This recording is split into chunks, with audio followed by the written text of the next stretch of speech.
Since 1991, we have witnessed the reforms in India.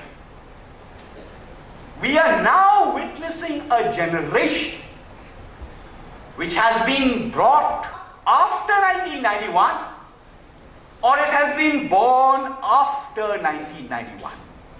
This is the satellite TV generation. What is sometimes described as Generation Next.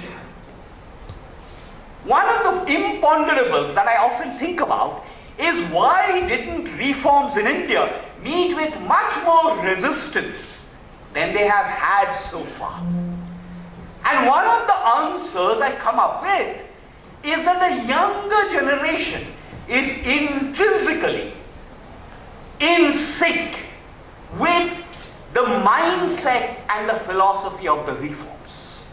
It is not just the case that the younger generation have been the beneficiaries of the reforms. That's also partly true.